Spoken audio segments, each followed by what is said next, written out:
Merci beaucoup pour votre accueil dans ce lieu magnifique. Mesdames et messieurs, bonsoir. Je m'appelle Jean-Marc Vittori. Je suis éditorialiste au quotidien Les Échos et ravi d'animer ce débat final de ce printemps de l'économie. J'espère que vous avez appris plein de choses et j'espère aussi que vous allez en apprendre encore quelques-unes lors de cet échange sur le thème « Reconfigurer la ville ». Derrière ce mot « reconfigurer la ville », se cache ou apparaît le concept de Smart City. Smart Cities, la ville doit devenir intelligente, ce qui suppose au passage qu'elle était peut-être un peu bête auparavant. Mais qu'est-ce que c'est qu'une ville intelligente, une ville connectée? Le mot donc, est devenu un mot valise. Je vais juste en donner 2-3 pistes d'interprétation. D'abord, une ville intelligente, on a tendance à croire que c'est une ville connectée avec des palpeurs de partout, des fils qui permettent de tout connaître en temps réel, avec des smart grids, des réseaux eux aussi intelligents. Mais la connexion, ça ne suffit pas à faire l'intelligence, même si étymologiquement l'intelligence c'est interliguer, c'est relier des choses entre eux. Ça ne suffit pas et ça peut aussi être dangereux, on aura l'occasion d'en parler. Le deuxième sens qu'il y a derrière, puisque la connexion ne suffit pas, c'est la ville durable, plus précisément une ville qui gère ses ressources naturelles à long terme. Mais la ville n'est pas la nature, mais celle-ci doit respecter celle-là. Derrière, il y a l'idée de construire des bâtiments basse consommation ou énergie positive, limiter les déplacements inutiles, supprimer l'éclairage public perdu, et puis aussi les voitures électriques, les écoquartiers, les réseaux de transport repensés. Puis derrière, des questions aussi. Est-ce qu'une ville intelligente, elle est en hauteur ou est-ce qu'elle est en largeur ? Et ça amène vers un troisième sens, peut-être plus profond. Les smart cities, ça serait une ville qui serait gouvernée intelligemment. Non, qu'une ville comme Paris soit mal gouvernée. Hein. On n'est pas ici dans la politique, on est dans l'action publique profonde, avec l'idée qu'on doit pouvoir faire encore mieux, ce qui pose à nouveau toute une série de questions. Quelle est la meilleure taille de ville pour bien gouverner ? Quelle est la forme de représentation politique la plus adaptée? Mais ici, je vais m'arrêter, car je touche évidemment à mon seuil d'incompétence si je ne l'ai pas déjà dépassé. Alors, nous allons en débattre avec 3 intervenants. Roland Castro. Roland est architecte, urbaniste. Il a un téléphone dans sa poche qui va bientôt éteindre. Il a travaillé notamment sur la réhabilitation de grands ensembles. Il a conçu des bâtiments comme l'Université de technologie de Belfort-Montbéliard ou le Centre national de la BD à Angoulême.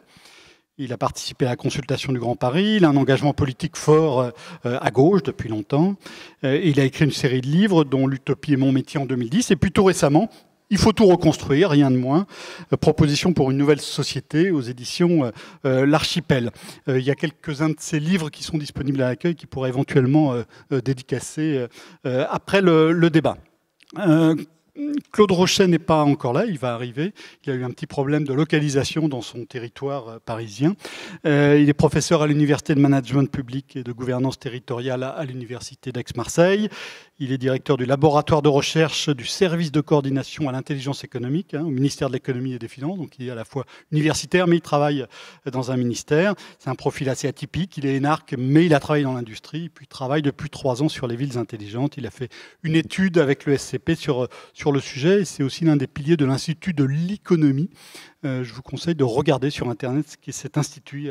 Il mène des réflexions que je trouve très intéressantes sur l'avenir qui nous attend. Puis il a créé aussi une flopée de livres, dont Gouverner par le bien commun. Troisième intervenant, Pierre Vels. Pierre est délégué ministériel, ou fut, je ne sais plus. Fut délégué ministériel pour la mise en œuvre du pôle de Saclay, qui est un très très beau projet, à la fois universitaire et entrepreneurial, que je trouve assez unique en France, avec à la fois de belles écoles et de belles architectures. Alors Pierre a aussi un profil atypique, puisqu'il est polytechnicien et sociologue, avec 2 constantes dans sa carrière. Il a beaucoup travaillé en laboratoire, puis il a beaucoup travaillé à des rapprochements d'institutions universitaires, ce qui fait de Saclay, évidemment, une forme d'apogée. Il a travaillé sur les questions d'économie territoriale, de localisation des entreprises, et puis aussi très activement sur le Grand Paris. Nombreux livres également, dont le dernier en 2014, Mondialisation, ville et territoire, une économie d'archipel. Vous allez aussi pouvoir leur poser des questions après un premier temps de débat. Et puis vous allez aussi pouvoir regarder les dessins de Gérard Mathieu qui va croquer les échanges, ce qui peut parfois être risqué pour les uns ou les autres. Mais avant de les écouter, nous allons d'abord écouter des lycéens de première ES au lycée Jacques Prévert de Boulogne-Billancourt qui ont travaillé sur un bout de leur ville pendant des mois et des mois pour nous envoyer des cartes postales sensibles. Maxime, Gary, Neil, Héloïse, Quentin, la parole est à vous. Donc alors, nous, notre classe, tout au long de cette année scolaire, on a travaillé sur une carte sensible de la cité du Pont-de-Sèvres, dans notre ville de Boulogne-Billancourt. Donc, la cité du Pont-de-Sèvres, le Pont-de-Sèvres, le PDS, voici quelques-unes des abréviations ou surnoms fréquemment utilisés pour appeler ce lieu. Donc, grâce à son urbanisme de dalle, elle semble se démarquer du reste de Boulogne. Donc, ce qui fait qu'elle est surélevée, donc ça peut nous faire penser à la cité de l'Atlantide. Cette cité du Pont-de-Sèvres, elle va pouvoir vous désorienter aussi car elle possède des formes architecturales originales. Donc vous avez des immeubles en forme de triangle, comme on peut voir sur celui où il y a écrit 1970, des immeubles en forme de parenthèse, et donc des tours en construction à votre droite, les City Lights. Donc je vais essayer de vous montrer une photo de comment la cité du Pont-de-Sèvres est réellement. Alors pour terminer ce diaporama, on a voulu montrer le côté sensible ou sensible de la cité. Donc tout d'abord le côté sensible dans le sens la cité qui peut faire peur, le quartier qui peut faire peur si on se promène un peu seul le soir ou un peu tard le soir. Déjà, rien que par l'appellation de cité, les gens qui habitent hors de la ville de Boulogne peuvent avoir une image négative de cette part de la ville. Et donc, pour représenter cette partie sensible de la cité, on a représenté un chat gris hérissé, entouré de petites têtes de mort, qui sont dans une bulle de pensée d'une des City Lights, qui sont donc les tours qui ont une vue constante sur la cité. Et donc, elle se demande, c'est un quartier trop sensible, d'une façon un peu peureuse. Et en réponse à cette question, l'autre City Light juste à côté lui répond oh que oui, c'est très sensible, mais d'une façon un peu plus douce, un peu plus mignonne, avec un chat kawaii, qui est une représentation japonaise de choses mignonnes. Et donc cette tour est représentée avec des yeux en forme de cœur, comme pour montrer du coup l'autre côté, mais le côté sensible dans le sens mignon. Alors, comme on vous l'a dit, c'est une carte sensible, mais aussi une carte postale. Donc, on a écrit un petit texte que vous allez voir est assez atypique, que je vais vous lire, bien sûr. Donc, dans ma Tessie, il y a des rebeux, des renois, des roms, des babtous. La vérité, il n'y a pas d'embrouille. Tu pourrais te faire choper par les frangins R, même s'il y a peu de bruit à cause des travaux et du trafic. Elle est quand même bien, ma Tessie. Allez, viens, on est gentil. Bien, merci beaucoup et bravo pour ce gros travail d'analyse. Donc par rapport à notre sujet de ce soir, reconfigurer la ville, on a vu un exemple de quartier qui a été configuré et reconfiguré, et ça n'est sans doute pas fini par rapport à ce travail d'analyse. Quelles sont vos premières réactions, premiers commentaires? Qui veut commencer? Pierre? Oui, moi d'abord j'aime bien le titre, la ville sensible, parce que bon, on va parler de la ville intelligente, hein, si j'ai bien compris, à supposer qu'elle était bête avant, mais je crois que la ville, ça reste d'abord une expérience sensible, quoi. C'est des choses qu'on voit, c'est des choses qu'on respire, c'est des odeurs. Il manque un peu les odeurs peut-être. Et ça, y compris, je pense, à travers l'informatique, c'est quelque chose qui va rester. Enfin, l'idée d'une ville qu'on aborderait uniquement par des écrans ou par des intermédiaires numériques est un peu terrifiante, quoi, je trouve. Mais en même temps, c'est pas très grave parce que c'est sûr que ça n'arrivera pas, quoi. Donc, voilà. Et donc, bravo à vous pour ce travail. Roland? Bon, moi, bon. Alors, évidemment que j'ai trouvé ça extrêmement sympa, là, le chat, les deux chats, là. Il y en a encore un, là, chat, d'ailleurs. Voilà. En même temps, j'ai travaillé sur cette cité. Bon, j'ai tenté de le désenclaver, de l'ouvrir,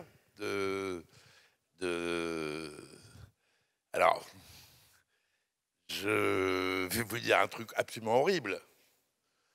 Mais évidemment, c'est une défense et illustration de votre cité. la question du labyrinthe. En plus, vous connaissez. Et certainement que vous aimez, si j'en juge le poème qui termine votre travail. Moi, évidemment que je pense dans la ville, c'est formidable qu'il y ait des labyrinthes. Mais la question que pose cette cité dans Boulogne-Billancourt, c'est les autres. Les autres. Alors, les autres, c'est comment on accède, comment on se démerde de ça, quand on n'y est pas dedans.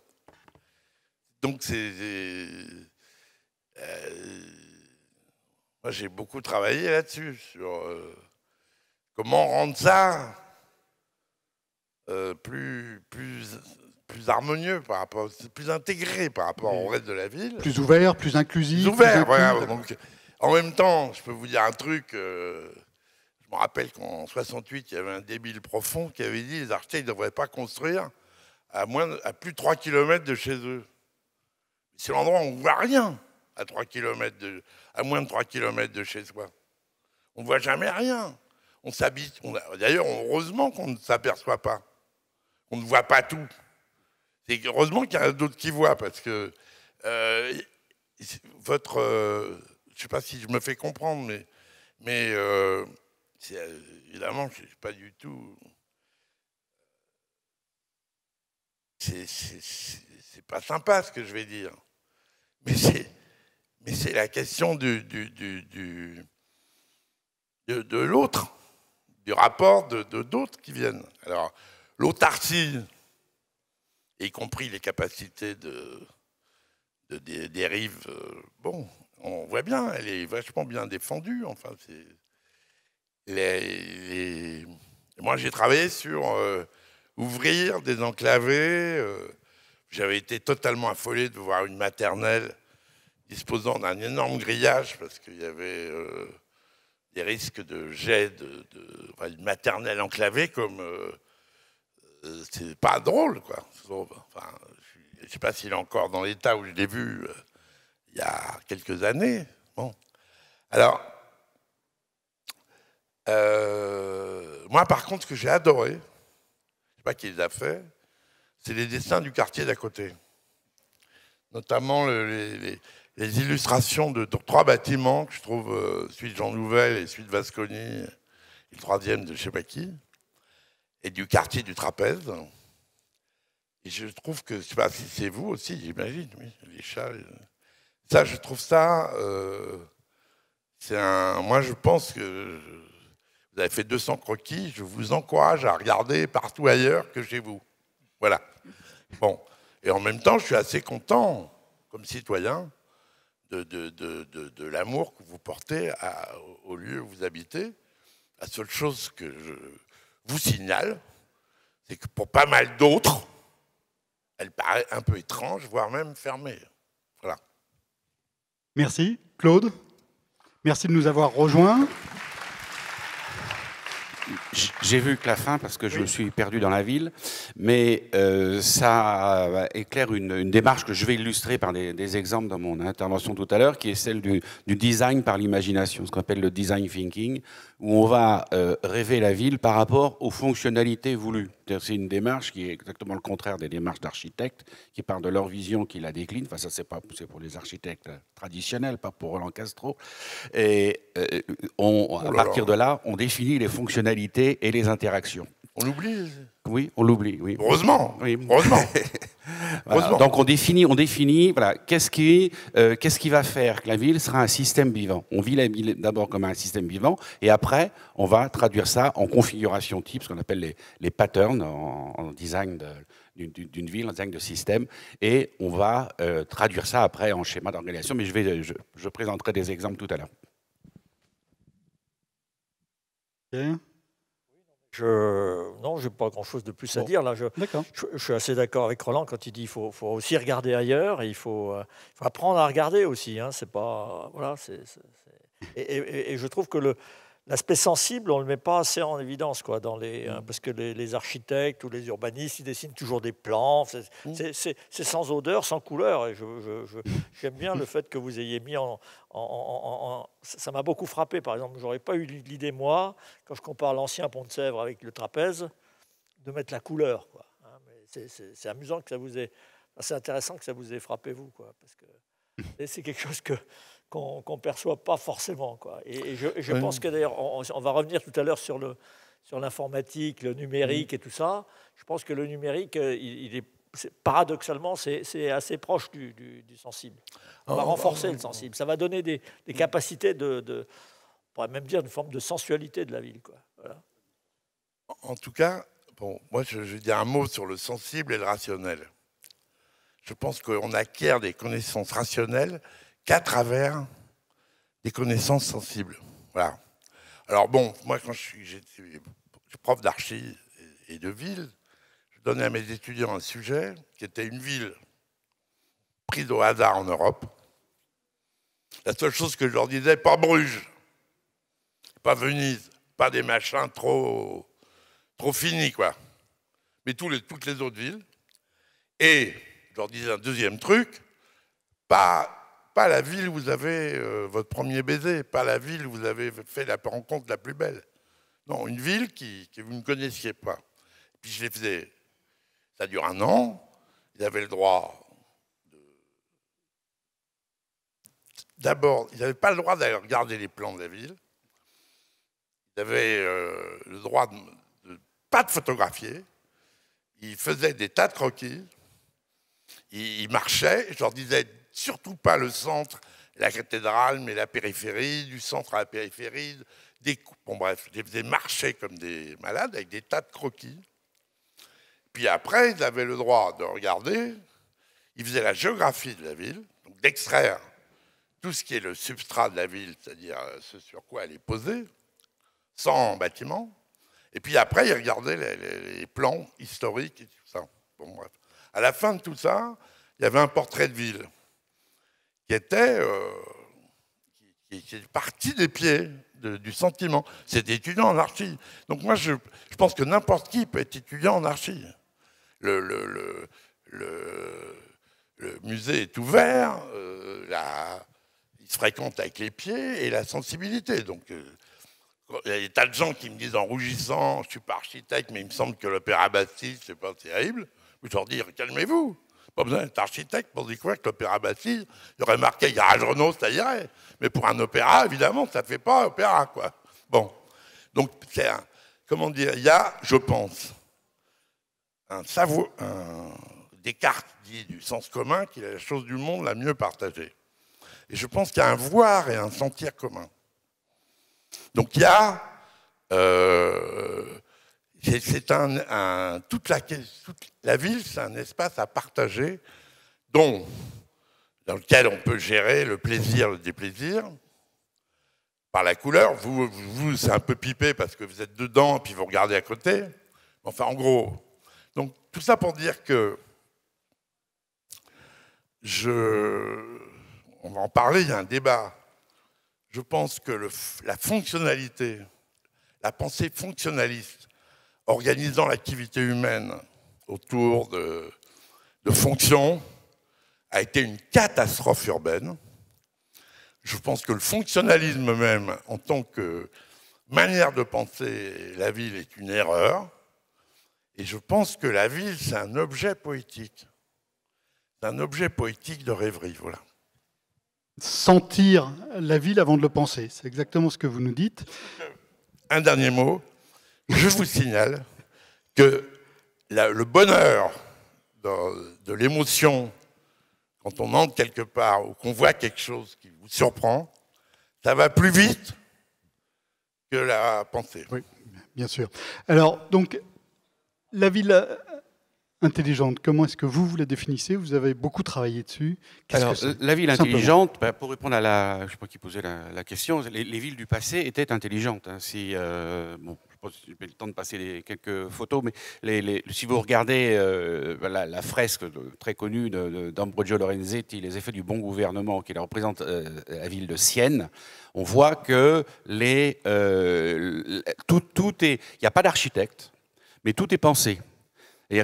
Parce qu'il y a une enveloppe culturelle commune, il y a un but commun partagé et tout vient s'emboîter, c'est-à-dire qu'on recherche les synergies entre les activités économiques, les activités marchandes, les activités artisanales, l'interface entre la ville et la campagne et le gouvernement politique de la ville, qui était le principe de la démocratie directe avec la rotation des charges et les systèmes de tirage au sort. Alors qu'est-ce que ça veut dire être intelligent? C'est d'être capable d'apprendre. Moi j'habite dans mon petit village des Alpes, si vous interrogez les anciens pour dire voilà, est-ce que je peux implanter ma maison ici, ils vont vous dire mais non, parce qu'il y a tous les 50 ans il y a une avalanche qui tombe, hein. Donc ça on apprenait, il y avait une boucle de rétroaction, il y avait effet, action, effet et rétroaction, dire on apprenait, on accumulait du savoir, et ce savoir s'accumulait et donnait des villes à croissance, ce qu'on appelle la croissance organique, c'est-à-dire des villes qui vont définir elles-mêmes leurs propres règles par leur propre mode de fonctionnement et être capables d'évoluer jusqu'à un moment où ça ne fonctionne plus, mais prenez des villes, pour ne pas citer Venise, qui a quand même duré 1000 ans. Hein. Bon, donc la ville intelligente, c'était ça. Et alors, ça peut être ça, à nouveau, grâce... Alors, d'abord, pourquoi elle est devenue inintelligente? Elle est devenue inintelligente, d'une part, par l'émergence du fonctionnalisme. Je suis tout à fait d'accord avec Roland Castro là-dessus, ce qui est une pensée absolument totalitaire. D'ailleurs, les gens qui l'ont pensé étaient des totalitaires. Précisez un peu même de quoi il s'agit. Totalitaire, c'est-à-dire... Non, mais la pensée fonctionnaliste de... c'est le Corbusier. Hein, c'est le Corbusier. On fait des grands systèmes. On dit, voilà, les gens doivent habiter là, doivent travailler là, et les interactions doivent se faire comme ça. Et on a une architecture qui écrase l'individu. C'est la charte d'Athènes. Et aujourd'hui, on renverse la perspective. C'est notamment les Danois qui sont leaders là-dedans, avec la charte d'Aalborg. Et c'est le cabinet d'architecte Jan Gehl qui repense la vie à partir de l'individu. Il a fait un petit film. Il n'est pas traduit en français, mais le livre est traduit en français, mais pas sa vidéo. L'échelle humaine, The Human Scale. Alors, regardez ça, c'est absolument extraordinaire. Il repense la ville à partir du comportement de l'humain. Par exemple, il va observer que un centre-ville, ça fait toujours 1 kilomètre de rayon. Il y a des unités qui font 1 kilomètre de rayon parce que ça correspond à la vitesse de déplacement de quelqu'un qui se déplace à 5 km/h. De même, il prend la ville, il la regarde du point de vue de quelqu'un qui est au rez-de-chaussée, au 2e, au 3e, au 5e, et il en déduit des fonctionnalités. Des fonctions, pas autant du fonctionnalisme, mais de l'ingénierie. Moi, je fais de l'ingénierie des systèmes complexes, hein, je fais du design de systèmes. Donc, ce qu'on appelle des fonctions qui produisent un résultat. Hein, par exemple, une fonction transport, une fonction énergie, etc. On va repenser cela à partir de l'effet que l'on attend de ces fonctions et en mettant l'habitant au centre de sa vie. Pour ça qu'on va utiliser des techniques comme le design par la pensée, le design thinking, où on fait jouer des gens. Bon, par exemple, à Christchurch, en Nouvelle-Zélande, Christchurch, c'est très intéressant parce qu'il y a eu un tremblement de terre. Et la ville, tout le centre-ville a été détruit. Parce que le problème dans les smart cities, c'est faire une smart city de rien, ça pose déjà de gros problèmes, il faut savoir ce qu'est une smart city. Mais transformer un vieux tissu urbain, bien sûr, là, une fois qu'on a coulé du béton, c'est très compliqué. Là, je travaille sur Casablanca, qui est un espèce de chaos monstrueux. C'est extrêmement difficile de trouver par où prendre le problème. Quand vous avez un tremblement de terre, ça réinitialise le problème. Alors, on a eu le gouvernement qui est arrivé avec une agence gouvernementale et qui dit on va vous reconstruire ça, une agence centrale, et on va vous faire des avenues avec des immeubles de 4-5 étages, etc., ou plus, parce qu'on applique la loi de densité, plus je crois à la densité, plus j'économise l'énergie, une loi qui justement va devenir de plus en plus fausse avec les nouvelles technologies. Et les habitants qui ont élu un nouveau maire ont dit non, on ne veut pas ça. Et ils ont eu une approche très intéressante. Si la ville est résiliente, c'est-à-dire elle est capable d'évoluer dans le temps, elle est capable de se recomposer en fonction des aléas externes, elle doit être conçue sur la base du système de vie des habitants. Ils ont lancé cette grande démarche de design thinking qui commence par des expressions avec des post-it, des ateliers, des jeux de Lego, etc., où on imagine, on matérialise les flux de relations que l'on veut avoir dans une ville. Et après, c'est traduit en cahier des charges fonctionnel et on va traduire la ville comme ça. Et par exemple, il y a des comme habitat de secours, ils avaient utilisé des conteneurs. On avait mis des conteneurs et les conteneurs, ils se les ont appropriés. On l'isole le conteneur, on crée des fenêtres. Ils ont fait des formes complexes avec des trucs rigolos où on empile des conteneurs et ça fait des habitations. Alors bien sûr, ça c'est de l'émergence d'architecture spontanée qui ne plaît pas aux architectes centralisateurs. Quand je dis architecte, c'est pas le métier d'architecte, c'est la pensée publique, planificatrice, centralisée, qui applique des démarches ce qu'on appelle descendantes, qu'on applique dans le jargon, c'est le top-down. Et si on veut que la ville, elle soit, pour multiples raisons sur lesquelles je pourrais revenir, il faut qu'elle soit appuyée sur les habitants et des systèmes de vie réels. Donc ça veut dire que quel que soit le territoire où on va travailler, il n'y a pas de ville intelligente sans territoire intelligent. Il faut se poser la question, il faut enquêter sur quel est le capital social, culturel de cette région. Si je construis une ville en Chine, si je construis une ville en Afrique du Nord, si c'est les Arabes, si c'est les Berbères, il faut que je voie quelle est l'histoire, comment les gens interagissent, parce qu'une ville, c'est un nœud d'interaction. Il y a des nœuds et puis des interactions entre ces nœuds. Bon, il va falloir que je comprenne quelle est la sociologie profonde de cette ville et comment les gens interagissent, comment ils prennent des décisions.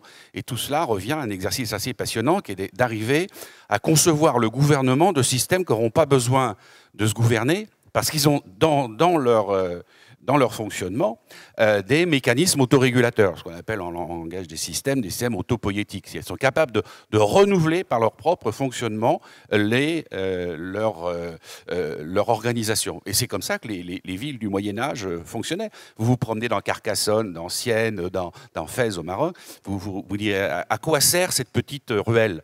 On vous dit ça correspondait, et les habitants ils ont fait ça parce qu'il y avait un besoin, ça correspond à un élément d'un système de vie. Il n'y a pas eu de grand architecte, mais rien n'existe par hasard. Tout s'est créé par ce fonctionnement organique. Donc repartir de l'humain, vous nous direz peut-être tout à l'heure comment est-ce qu'on peut faire à partir de villes existantes et de villes aussi très grandes. Donc, quand on parle de ces villes intelligentes, on parle souvent de la dimension numérique. Alors, oui. Comment ça s'insère dans le schéma très, très, très cohérent que nous propose Claude? Peut-être avant de dire un mot du numérique, moi je voudrais réagir. Oui. Au fond, il y a à ce qui vient d'être dit. D'un côté, c'est vrai qu'on a souvent l'idée, vous avez cité, je trouve que traiter Le Corbusier de totalitaire, je ne suis pas d'accord, parce qu'il a fait des espaces très poétiques, Le Corbusier. Mais ça, c'est un détail. Non, mais attends, Laurent, on en parlera après. C'est pas le cœur du sujet. Mais quand même, parce que c'est des espaces, c'est intéressant. Brasilia même, je ne sais pas si certains d'entre vous ont été à Brasilia, c'est une ville où on se sent plutôt bien. Et un certain nombre de bâtiments de... Non, mais il y a des... Vous pourrez parler après. Chacun son truc, et moi, je suis désolé, il y a un certain nombre de bâtiments de Le Corbusier, aller à la chapelle de Ronchamp, aller au couvent de la Tourette, c'est des endroits où on se sent magnifiquement bien, parce que c'est un grand architecte. Mais bon, je ferme la parenthèse, c'est pas... Ça prouve au moins qu'il y a des... Vous voyez, on n'est pas toujours d'accord, quoi, voilà. Alors après, il y a surtout un peu point commun entre vous, c'est l'idée que la ville, c'est décidé par quelqu'un et ça se fait, quoi.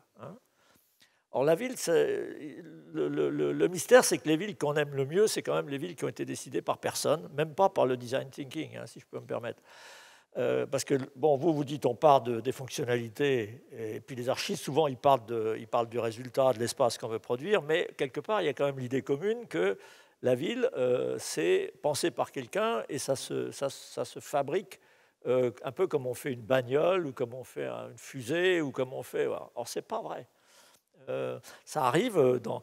Évidemment, le centre de Paris, ça a été fabriqué par Henri IV avec la place des Vosges, avec Haussmann, etc. Des interventions très très lourdes, mais la plupart des villes, et aujourd'hui dans les villes, qu'est-ce qui fait les villes? Eh ben, c'est des processus qui sont maîtrisés par personne, et en particulier des processus économiques. Il ne faut pas oublier qu'il y a des choses dans les villes qui s'appellent le marché foncier, par exemple. Le sol est une propriété privée. Il est beaucoup plus cher quand vous êtes en centre-ville parce que tout le monde a envie d'aller en centre-ville. Donc il y a des effets de rareté. Là, on parle, c'est le printemps de l'économie. Donc je fais deux, trois mots d'économie. Allez-y. Et du coup, vous avez des effets absolument massifs de structuration des villes aujourd'hui à travers des forces économiques et des forces financières. L'idée que c'est les architectes qui font la ville, c'est une idée. Les architectes font des choses dans la ville, que les urbanistes font la ville. C'est de moins en moins vrai. Hein. Ça n'a jamais été vrai et c'est de moins en moins vrai. Aujourd'hui, il y a des forces qui travaillent, des forces qui sont finalement pas vraiment maîtrisées. C'est un des grands sujets, même par le politique. Ce n'est pas non plus les politiques qui font les villes. On essaie de réglementer. Voilà. Alors, première remarque. Alors, sur le numérique, en deux mots, imaginez un monde sans portable. Là. Ce monde sans portable, c'était le nôtre il y a encore quelques années. Hein. Donc vous voyez quand même à quel point, quand le portable, je pense au smartphone, hein, vous voyez à quel point en fait, le fait d'avoir ce genre d'outils change non pas la ville, mais assez profondément quand même le rapport à la ville, votre mobilité dans la ville, la façon dont vous appréhendez la ville. Le coût du kilomètre qu'on parcourt, c'est de moins en moins vrai. Aujourd'hui, les gens vivent sur des réseaux. Ils sont sur la ligne du RER A, ou ils sont sur le RER B, ou ils sont sur... Et on circule dans la ville. Et on circule aujourd'hui à assez grande échelle dans la ville. Et donc ça, c'est fantastiquement quand même rendu plus facile grâce à un certain nombre d'outils qu'on a et qui vous paraissent aujourd'hui totalement naturels et qui n'étaient pas. Alors, en deux mots, le numérique et la ville, c'est quoi? C'est qu'on a... Il y a toujours eu beaucoup d'informatique. Il y a longtemps qu'il y a de l'informatique dans la ville. Hein. Ce n'est pas nouveau, ça fait des décennies. La ligne 1 du métro, elle est totalement automatique, il n'y a pas de conducteur, il y a énormément d'informatique dans la ville, partout. Mais aujourd'hui, ces différents bouts d'informatique sont en train d'un peu de faire système, hein, de se coaliser autour d'un mécanisme qui est que vous pouvez aujourd'hui extraire des processus urbains de tout genre, de la mobilité, de l'habitat, du travail, de tout ce qui se passe dans la ville. Vous pouvez extraire des quantités de données. Les données sont des données numériques. On a aujourd'hui la capacité de les traiter. Des données, c'est ce qu'on appelle le big data, hein, des masses énormes de données qu'on n'était pas capable de traiter, même sur de gros ordinateurs, il y a encore quelques années. Aujourd'hui, on sait les traiter, on sait même les traiter en temps réel.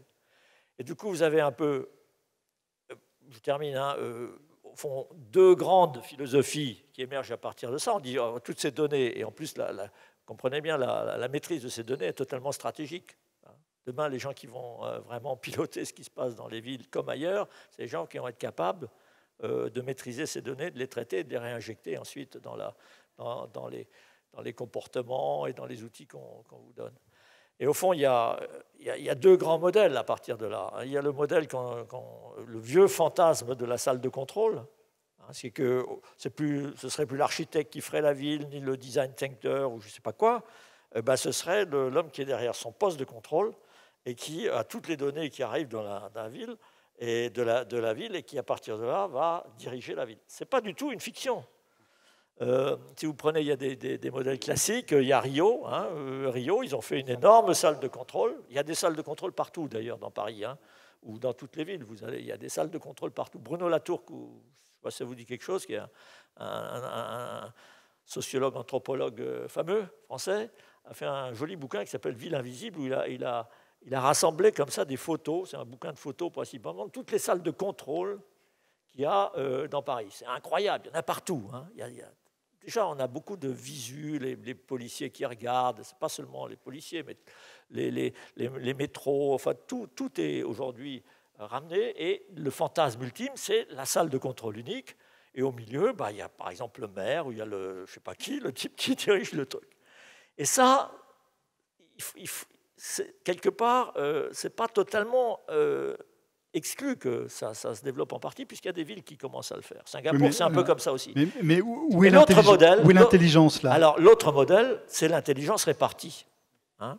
Je ne sais pas si vous utilisez des navigateurs, par exemple, pour vous déplacer.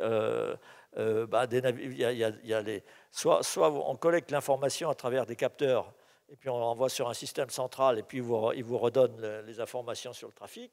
Soit vous avez des applications comme Waze, par exemple, hein, mais il y en a d'autres, qui sont entièrement alimentées par les utilisateurs. C'est-à-dire que c'est les utilisateurs, finalement, il n'y a pas de salle de contrôle, il n'y a pas de lieu central.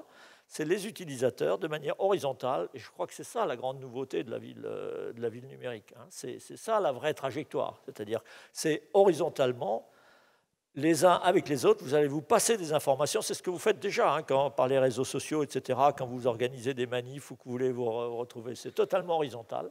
Ça, c'est de la ville intelligente, et ce n'est pas le modèle de la salle de contrôle. Donc on a une tension entre ces deux choses-là.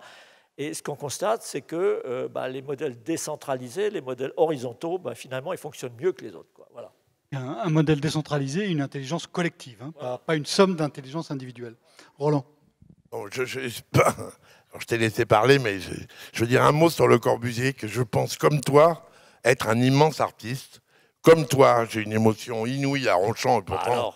Je ne suis pas catho, et même Dieu me parle à Ronchamp. Oui, donc là, je trouve que c'est bon. Mais c'est un urbaniste de merde. C'est un assassin urbain. Voilà. Alors, il faut penser qu'il y a un très grand artiste, d'une part, qui est un connard absolu, d'autre part, du point de vue de... Parce qu'il a absolutisé sa pensée architecturale à la ville.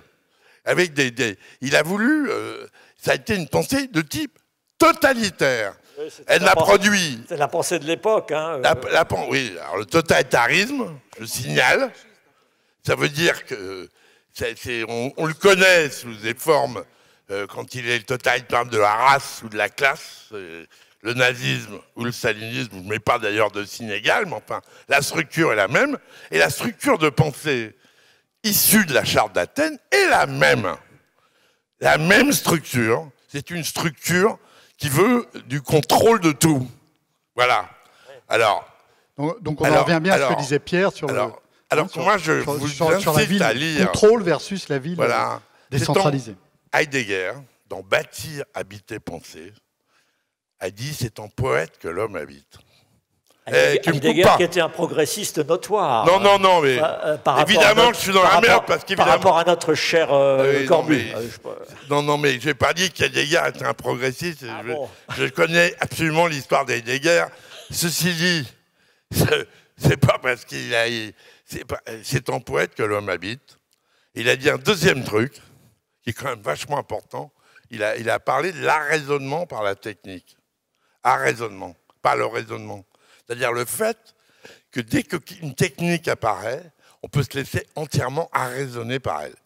Et sur l'horizontale, dont tu parles, et dont moi je suis un fou furieux de l'horizontale. Mais je vais glisser un emmerdement.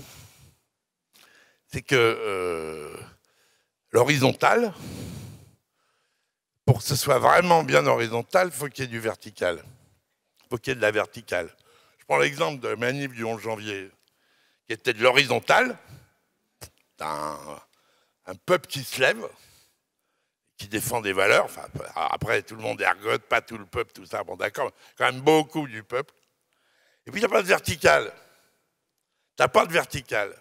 Donc, la question de l'horizontalité ne produit pas que du vertical. La question de l'art, de l'artiste, de l'auteur existe encore. Tu dis que la ville se fait, ok, mais il y a des auteurs parfois qui la font mieux que d'autres, avec du ciel au bout des rues. Voilà. Alors, qu'est-ce que c'est qu'une ville vraiment intelligente et poétiquement fécondable et même développable? Et même, il y en a une qui est un miracle colonial. C'est l'île de Manhattan. Là, on débarque et on met une grille coloniale où chacun va lotir sur un morceau rectangulaire ou carré. On met un bout de quadrillage, comme ça. On met un grand parc. On met une petite variable, quoi, une petite diagonale. Broadway, ça s'appelle. Mais comme il y a du ciel au bout des rues, toutes les rues, dans tous les sens, eh ben on démarre par la bicoque et on monte à 400 mètres sans problème. Et donc on peut, et cette ville, parfois absolument, qui a l'air démiurgique, elle est totalement d'une urbanité absolument inouïe. Elle te happe, tu te marches, ça grimpe, ça descend, ça... Et ça, c'est une ville qui a eu une capacité poétique de base, de type d'ailleurs non délibéré, parce qu'il n'y a pas plus con que de faire une grille. Sauf que l'avantage d'une grille, quand tu fais une ville, c'est qu'au bout de la grille, à chaque fois, il y a du ciel au bout des rues. Moi, je n'appelle pas ça des rues, moi. Quand je destine un plan, je parle du ciel. Il y a même le fleuve, hein. Il y a même la mer. Il y a même le... Voilà. Donc,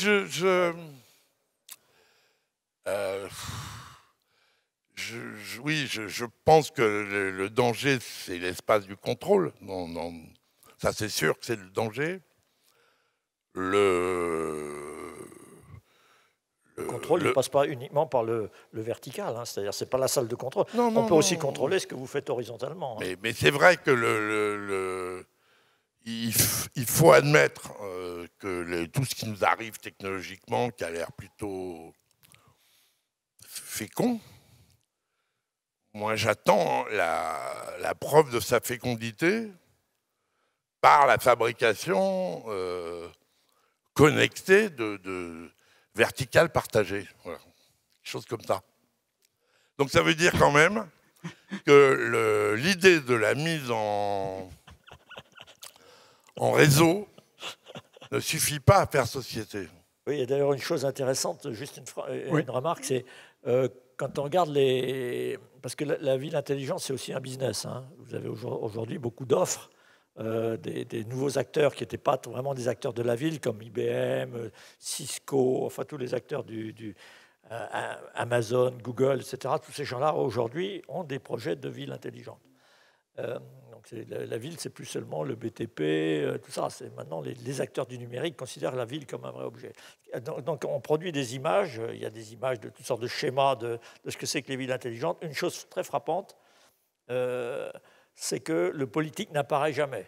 On a l'impression d'un truc qui est totalement autorégulé, hein, où il y a à la rigueur des politiques, mais la dimension politique, c'est-à-dire au fond la façon de se représenter collectivement, le vivre ensemble et des buts collectifs, ça a un peu disparu dans la bataille. Hein. Claude, sur cette tension entre donc, la ville horizontale, cette intelligence collective d'un côté, et puis l'autre, cette tentation, ou peut-être ce risque, ou peut-être cette volonté du tout contrôle. Oui. Alors, donc ça nous ramène directement à la question du numérique. Alors, le concept de Smart City, là, comme l'a dit Pierre, ça a été promu par les grandes firmes de l'IT dans les années 90 pour étendre la base de leur business. C'est un petit peu, on est dans une situation, c'est un petit peu comme la ville actuelle avait été promue par General Motors et Roux et Combalusier pour développer leur business. Donc il y a manifestement un danger de donner tout le pouvoir aux manipulateurs de données. La donnée, c'est un enjeu de pouvoir. On est passé, pas du tout dans la 4e révolution industrielle, comme dit Davos, ça c'est des niaiseries, mais dans la 2e phase de la 3e révolution industrielle avec les données. Par exemple, depuis 2002, la masse des données numérisées, c'est-à-dire stockées sur des disques, sur des supports numériques et non plus sur des floppy disks, là, croît de manière absolument considérable, et ça va se développer encore de manière considérable avec l'Internet des objets. C'est-à-dire il y aura des objets qui seront communicants. Votre voiture, elle va devenir communicante. bonne nouvelle, d'ailleurs, c'est que les radars vont disparaître, il n'y en aura plus besoin, puisque le radar, il sera dans votre smartphone, qui va émettre la vitesse à laquelle vous allez, et vous recevrez la contravention à domicile, par email, en arrivant. Donc ça va accélérer. Donc, ce qui pose le problème du contrôle et des systèmes de vie. Alors, je ne suis pas d'accord avec Pierre qui disait on a des interactions à longue distance. Donc, je ne pense pas que le RERB à 18h soit un espace de sociabilité où il y ait des interactions créatrices. Sûrement, dans cette horizontalité, il faut voir où sont les interactions créatrices. Mexico, la cité de Mexico en entier, c'est 21 millions d'habitants. Le temps moyen de transport, c'est 4 heures par jour. Donc, supposons que la moitié des habitants se déplacent. Ce qui est une approximation raisonnable. On a mesuré sur Casablanca, il y a 40% des habitants qui ne se déplacent pas.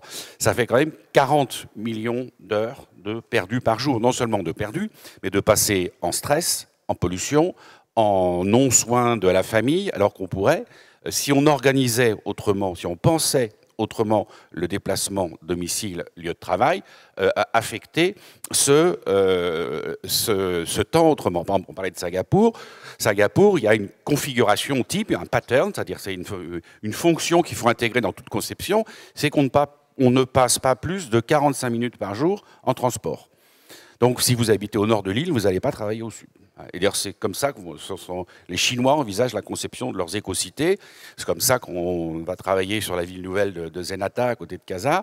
C'est concevoir des villes où, quand on habite dans la ville, on a son travail dans la ville et on va éliminer le domicile, lieu de travail. En ce moment, je travaille au ministère des Finances. Il y a 7000 personnes qui viennent par jour. Ça, c'est le comité central, le grand truc de Bercy, là, qui effraie les Chinois parce que ça se termine dans l'eau. Alors, pour les Chinois, c'est-à-dire l'argent part à l'eau. Bon. Donc j'ai fait des photos. Oui, oui. J'ai fait des photos. J'ai une banque de photos des couloirs de Bercy. Il n'y a personne. Il y a personne. Il y a 7000 personnes qui viennent pour passer la journée devant un ordinateur enfermé dans une cage à poules. Donc ils n'ont pas besoin de venir. Les seules interactions, c'est prendre le café avec les copains et les copines. Et je pense que le bilan carbone de la circulation en ascenseur, elle n'est pas du tout liée au travail, elle est liée à la sociabilité en dehors du travail. Bon, donc on peut aujourd'hui avoir des unités de production décentralisées de 40-50 personnes et qui vont éliminer la nécessité de se déplacer. Si j'élimine tout ce temps perdu en déplacement, c'est déjà absolument considérable, parce que la fonctionnalité, les interactions créatrices, elles restent proches. Il y a des tas de lois qu'on a, parce que justement avec les données, avec le traitement des données, ça permet de comprendre comment fonctionne la ville. Il y a le travail qui a été fait par Geoffrey West et Louise Bettencourt au Santa Fe Institute. Alors, ils ont mis toutes les données de toutes les villes dans leur base de données, alors villes développées, pas développées, bon. Et ils ont trouvé une loi de rendement croissant d'une ville. C'est-à-dire si vous faites rien, vous aurez la production d'externalités, enfin la croissance de la ville va automatiquement produire des externalités positives ou négatives. Ça va produire plus d'opportunités économiques, mais plus d'opportunités négatives, c'est-à-dire de criminalité, de pollution, etc. Et le kilomètre d'infrastructure, il va coûter marginal d'infrastructure, il va coûter moins cher que le kilomètre nouveau d'infrastructure d'une ville nouvelle. Donc si vous ne faites rien, la ville va croître en tache d'huile. Donc ça, c'est une première conclusion extrêmement importante. Et sur Casablanca, la ville, elle croît de 300 hectares par an et on ne fait rien, sans qu'on n'ait rien à faire. Et alors la politique marocaine, c'était jusqu'ici, ça s'accroît. Alors on va étendre le périmètre de la ville, on va mettre l'électricité, on va mettre l'eau, on va résorber les bidonvilles, et puis ça s'accroît, ça s'accroît, ça s'accroît. Donc la problématique, maintenant, c'est d'arriver à comprendre la croissance de cette ville. Et on sait justement que les interactions, même si mathématiquement, vous connaissez tous la loi de Metcalfe, enfin, la loi des réseaux, que les potentialités de connexion vont croître avec le nombre d'unités dans le réseau. Ce seront le carré du nombre d'unités dans le réseau. Bien, cette loi, c'est une potentialité. Et on voit que plus la ville croît, plus on va avoir des interactions proches, et plus la grande ville va tuer les petites villes environnantes. Donc tout ça nous amène à conclure vers des clusters de villes moyennes. C'est-à-dire, il faut toujours arbitrer, parce que la ville, vous voulez tout ça, vous voulez à la fois des interconnexions riches, et en même temps, vous voulez de l'espace et vous voulez de la verdure. Donc c'est le dilemme de la campagne à la ville. Bon, on avait essayé au début du IXe siècle avec Ebenezer Howard, les cités-jardins, mais la systémique de tout ça n'était pas encore au point. Donc ça, aujourd'hui, grâce aux technologies numériques, on est capable de le comprendre, on est capable de le formaliser. Mais ça ne veut pas dire que c'est tout simple. D'abord, pour une chose simple, c'est que le numérique, en même temps, aller passer une nuit à l'Arc-Brel, hein, c'est le mur de l'Atlantique, hein, on se demande où est la 12-7 dans le monastère de l'Arc-Brel. Hein. Bon, bref. Qu'est-ce que je disais comme on va être capable de modéliser, de faire des modèles, de comprendre comment fonctionnent les flux, mais toutes ces technologies, en même temps qu'elles résolvent un problème, elles en créent d'autres. Prenez les centres de traitement de données, les fermes de données, les data centers. Les data centers, ça bouffe une énergie considérable pour les fabriquer, pour les recycler, et puis ça produit énormément de chaleur.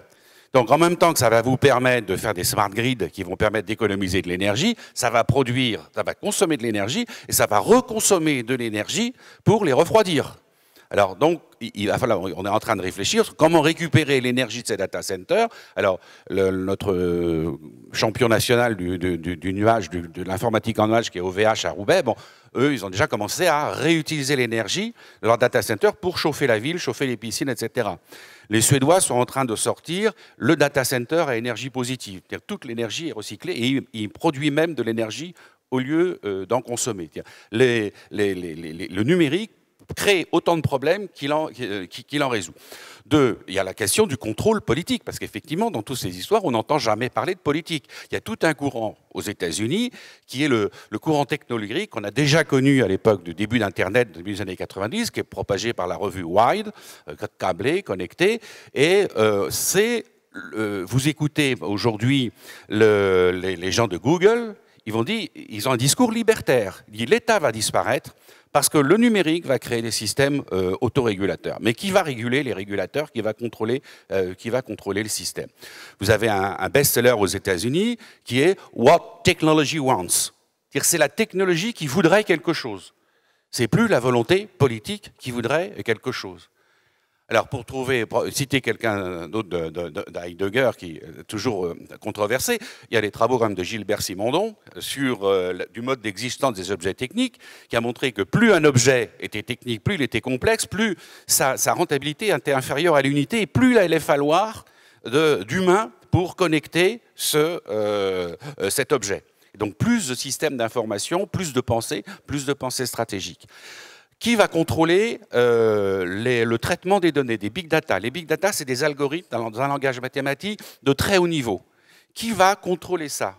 On peut faire l'audit du code d'un système informatique, on peut aller chercher les backdoors, mais auditer, aujourd'hui, personne ne peut répondre à cette question. C'est des problèmes qui se posent à nous.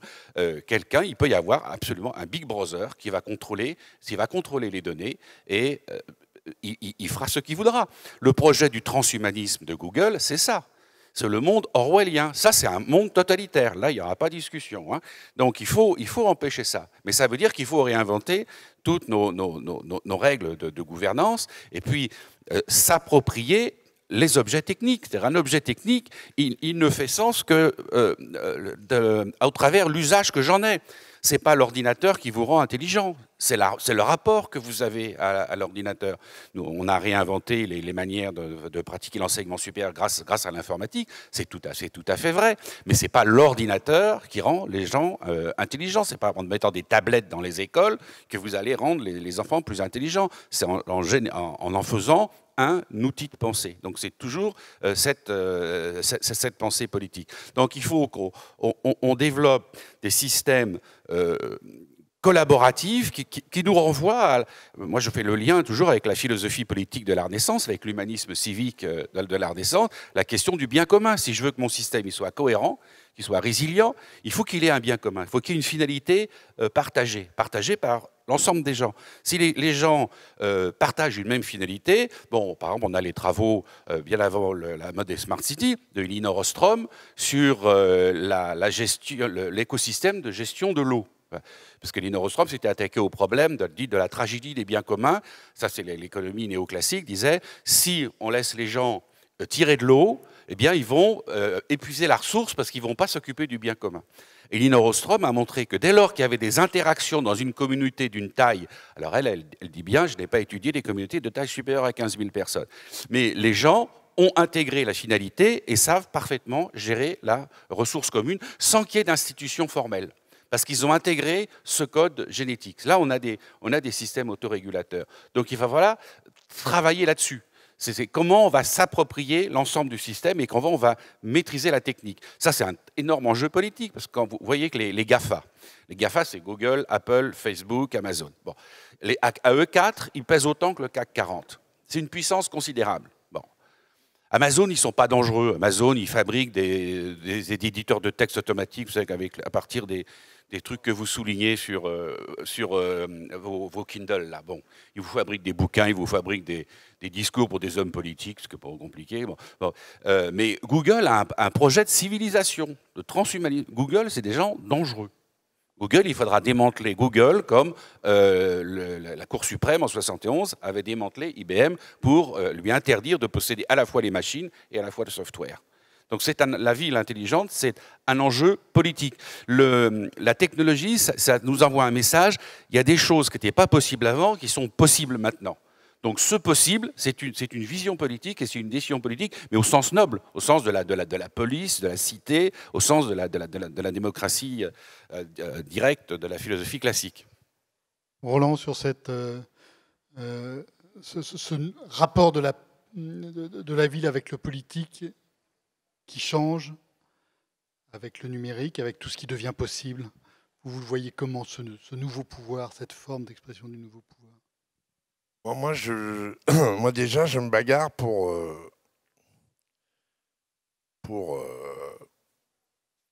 une égalité apparente de destin pour tous, c'est-à-dire un droit à l'urbanité pour tous.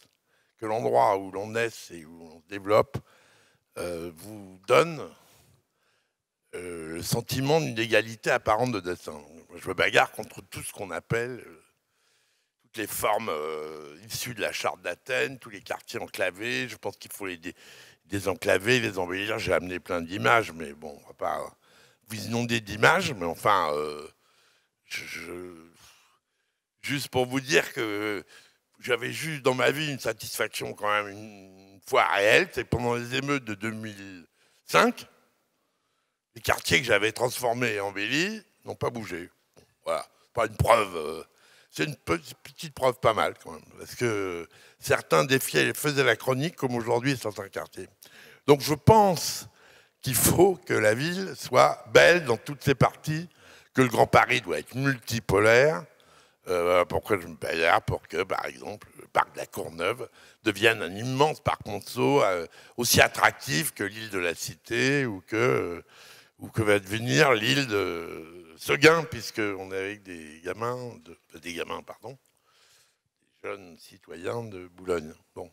Donc, sur la question donc, à la base, me semble-t-il, du bien commun, puisque c'est la question, c'est qu'il soit enfin pris la décision de ne pas laisser encore des formes manifestement en déshérence, de lieux du territoire en déshérence, de lieux de banlieue en tragique déshérence, avec des formes y compris d'entropie particulière qui sont, comme par hasard, l'endroit où se fabrique du communautarisme. Bon. Donc ça, c'est une question politique, et ça, on peut décider. Voilà. Politique, on peut décider. Bon. Alors, on a les moyens modernes de décider. Moi, je viens de signer un appel pour faire une primaire, je sais pas quoi, de citoyenne, là, qui soit pas à 500 000, comme on déballe, qu'on fasse une primaire, parce qu'il y a maintenant, ça peut aller vite de trouver 500 000 personnes pour signer, pour faire ce truc, si l'idée est bonne, et si en effet tout le monde constatant que les deux partis politiques dominants sont l'un et l'autre dans un état de déshérence aggravé, bon, ça peut aider à ça. La Cour suprême des États-Unis, qui est quand même un truc vachement important, hein, la grande bagarre d'Obama, actuellement c'est le prochain qu'on nomme à la Cour suprême. La Cour suprême des États-Unis, ben, elle se démerde pour essayer de ne pas se faire avoir par... Alors, il ne faut pas citer Heidegger, donc sa sœur, qui a dit il ne faut pas se faire arraisonner par la technique. Bon, d'un moment, on dit stop. Bon, voilà. Et j'ai un ami qui est en train de monter un hôtel, un monastère urbain. Il n'y aura pas la télé. Il y aura de quoi passer des films, il y aura vachement de livres, et il n'y aura pas la télé. Et on peut décider, moi je crois que ça va venir un jour, on peut décider un jour sans le smartphone. Hein. Genre, déjà que Dieu il avait dit dimanche, bon, pourquoi nous on ne dirait pas dimanche smartphone? Voilà, parce qu'on n'est pas plus con que Dieu, normalement, en République.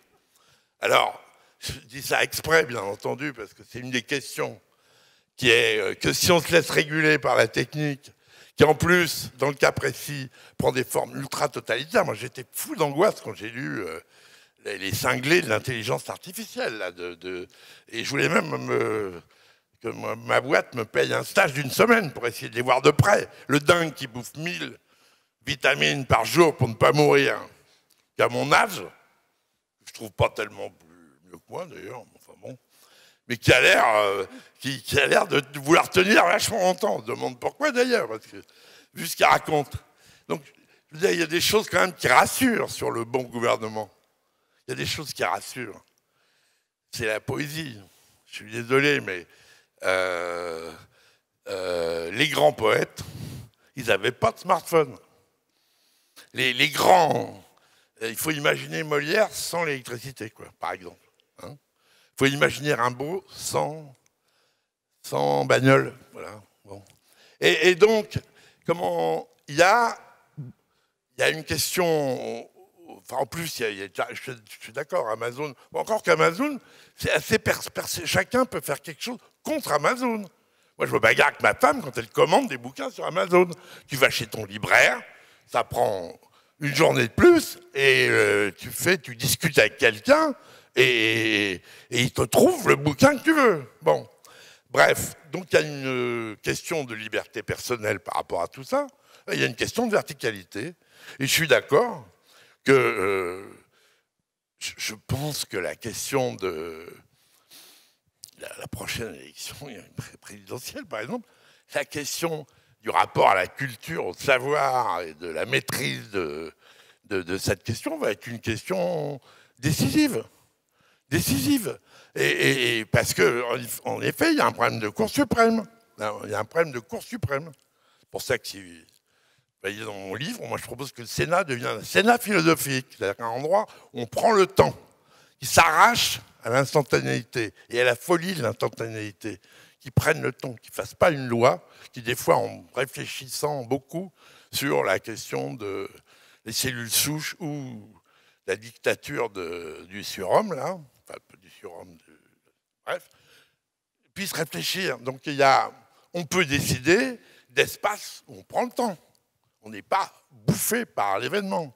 C'est une question de liberté et de mise en commun de nos libertés. Donc, c'est une question éminemment politique, d'autant que il y a un truc formidable quand même dans toute cette histoire, c'est que normalement, l'humanité que ça nous donnerait comme... elle n'est pas productrice elle n'est pas essentiellement productrice. Elle est peut-être principalement artistique, principalement faite de musiciens, d'auteurs, voilà, y compris la robotisation en plus, le big data, tout ça, ça peut être des outils de libération. Mais c'est une question alors qui franchement envoie à la place de la République, pas loin, où j'imagine que c'est ce qui fait travailler les gens debout la nuit en ce moment. Petite question, combien d'entre vous seraient prêts à accepter l'idée proposée par Roland de se passer un jour par semaine de son smartphone? Ah, pas si mal. Pas si mal, Roland. J'aurais parié moins. Et qui serait prêt à le mettre au rencard complètement?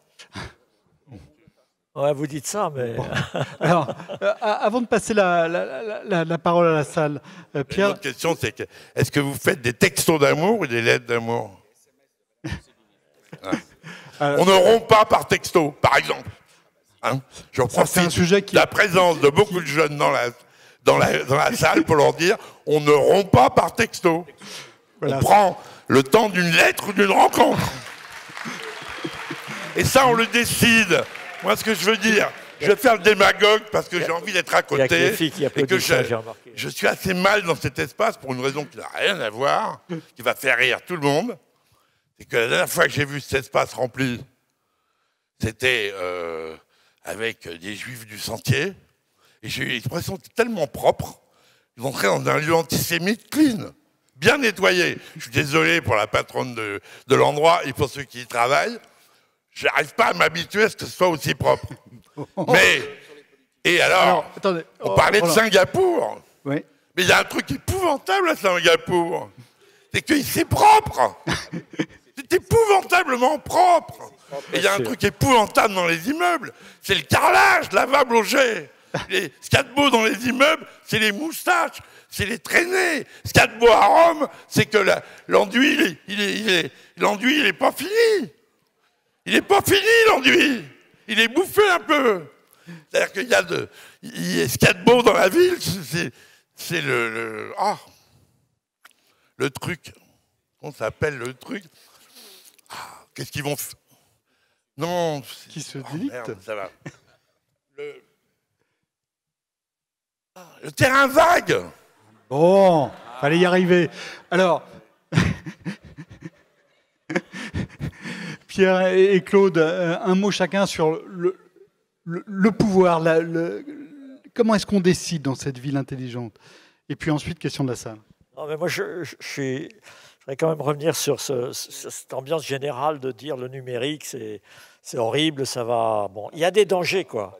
Mais franchement, moi, je pense que vous avez quand même une chance formidable de vivre cette transformation, hein, que ma génération ne vivra pas. D'ailleurs, moi, je constate qu'il y a une différence un peu de génération entre la tribune et la salle, quoi. Et je pense que vraiment, c'est quand même...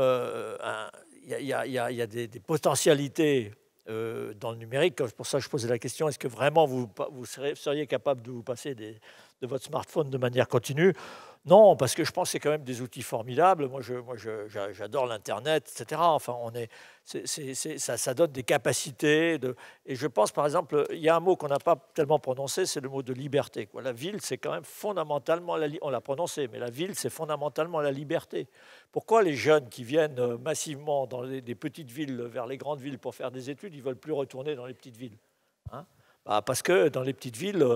vous êtes surveillé par tout le monde, et puis parce que vous n'avez pas les mêmes capacités de rencontre, etc. Donc c'est évident que... et la ville... Et c'est pour ça la question de la mobilité dans la ville tout à l'heure. Je ne disais pas que c'était bien que chacun fasse tous les jours. C'est totalement absurde. Et je pense qu'on va, par la force des choses, on va arrêter ça. Que les gens passent effectivement des heures pour aller juste se coller derrière des écrans qu'ils pourraient aussi bien consulter chez eux. Le problème, c'est qu'il faudrait qu'ils aient un peu de pièces dans leur logement pour le faire, et ça, on ne peut pas, parce que les logements sont de plus en plus petits. Ou des petits bureaux. Vous savez, à Amsterdam, par exemple, dans d'autres villes, ils ont installé des centres de travail collectifs distribués dans la ville. Ces choses-là vont évidemment se développer. Mais c'est pas parce que... Mais en même temps, les gens vont continuer, je pense que c'est heureux, circuler dans les villes. C'est formidable de circuler dans les villes. Je pense que... Moi, je me faisais la réflexion hier, je discutais avec un chauffeur de taxi qui me demandait de lui raconter mai 68. Alors, ça ne me rajeunissait pas, mais... une chose qui me frappe, c'est qu'en mai 68, les gamins de banlieue, ils n'étaient pas à Paris. Les manifs, c'était les gosses de Paris. Parce qu'il n'y avait pas vraiment de moyens de venir. Il n'y avait pas vraiment de moyens, il n'y avait pas de RER à l'époque. Bon, aujourd'hui... plus tout à fait comme ça. Enfin, ils étaient à Nanterre. Oui, à Nanterre, à Nanterre, c'était les fils de bourgeois parisiens. Je ne veux pas faire mon ancien combattant, mais on était à Nanterre. Attends, voilà, mais enfin, c'était... Voilà. Voilà, bon. Claude, et ensuite question de la salle. Sur la question du politique, est-ce que le politique, tel qu'il est... vu sa structure de pensée et son mode de décision, est-ce qu'il est capable de penser cette ville? Parce que bon, j'ai pas dit que c'était mal le numérique, j'ai dit que ça pouvait être si on ne le pilotait pas politiquement, ça peut produire le panoptique de Jeremy Bentham et le monde d'Orwell, c'est-à-dire le monde de surveillance universelle. Ou au contraire, la véritable ville intelligente, dont justement j'ai expliqué que la ville intelligente n'avait pas attendu le numérique pour être intelligente. Donc la question est comment on va s'approprier le numérique. Je vais donner deux exemples. Là, je vais faire circuler une carte qui est la carte de la pollution liée au déplacement domicile, lieu de travail. Alors, vous pouvez dire, alors j'ai fait une belle ville verte, vous prenez notamment Paris et Toulouse, la Bobo City, c'est vert au milieu parce qu'il n'y a pas de voiture, on roule en vélo, etc. Et vous voyez autour, alors là, la ceinture rouge, elle y est. Parce que justement, comme vous avez viré les pauvres et la pollution dans la banlieue, la pollution, elle est produite dans la banlieue. Donc votre architecture qui considère la ville comme un îlot fermé, elle n'est pas du tout verte. Il faut, dans le bilan environnemental, que vous réintégriez tous les coûts environnementaux que vous avez générés à l'étranger. Quand la ville de Quimper prend la décision ahurissante d'importer son granit de Chine, il faut intégrer le coût des emplois perdus en Bretagne, les coûts environnementaux créés par les conditions d'exploitation, d'extraction du granit et du traitement du granit en Chine, le coût du cheap labor en Chine, le coût du transport, etc. Il faut que je puisse réintégrer les coûts complets. Ça, le politique ne sait absolument pas faire. Ce n'est pas dans son logiciel. Un exemple concret, un de mes amis qui dirige un grand cabinet de conseil avait une mission pour un conseil général sur le déploiement du véhicule électrique. Et dans son compte-rendu, il faisait observer que le véhicule électrique, dans l'état actuel, servait à des déplacements de courte durée, inférieurs à 100 km par jour, et qu'à la recharge de ces véhicules était faite principalement au domicile. Donc, il s'interrogeait sur la nécessité de déploiement par le Conseil général de bornes de recharge. Il a été coupé immédiatement par l'élu en question, lui disant « Monsieur, ce que vous dites, je cite un texte, ce que vous dites ne nous intéresse pas. Nous faisons de la politique. Et pour faire de la politique, nous avons besoin d'inaugurer des bornes. » Voilà, on va créer des bornes pour faire de la politique au sens qui n'est pas de la politique, qui est le sens de la... Bon, bref. Un mot, mais vraiment question de la salle après. Non, juste à rajouter un mot sur ce que vous avez dit sur le fait que effectivement les bobos parisiens qui se déplacent à vélo, ils sont très très clean, ils font pas de CO2, etc. Alors que les méchants de la banlieue, là, ils sont obligés de se taper des allers-retours. Ils sont en émission de CO2 très élevée. Hein, voilà. Donc il ne faut pas que les villes s'étalent. Ça, c'est vrai pendant la semaine. Maintenant, si vous rajoutez les week-ends, si vous rajoutez les vacances, etc., vous regardez la consommation globale, l'émission globale de gaz à effet de serre par les différents ménages, vous constatez que le Parisien riche, il va aller en plus en vacances aux Caraïbes, etc., et qu'au bout du compte, les études qui ont montré que les émissions de gaz à effet de serre par ménage sont en grosso modo proportionnels aux revenus, quel que soit l'endroit où les gens habitent. Ce qui ne veut pas dire qu'il ne faut pas faire des villes compactes, mais il faut savoir sur quelle échelle de temps on raisonne. Je crois que vous pouvez remercier les trois intervenants et Gérard avec ses dessins. Merci à tous.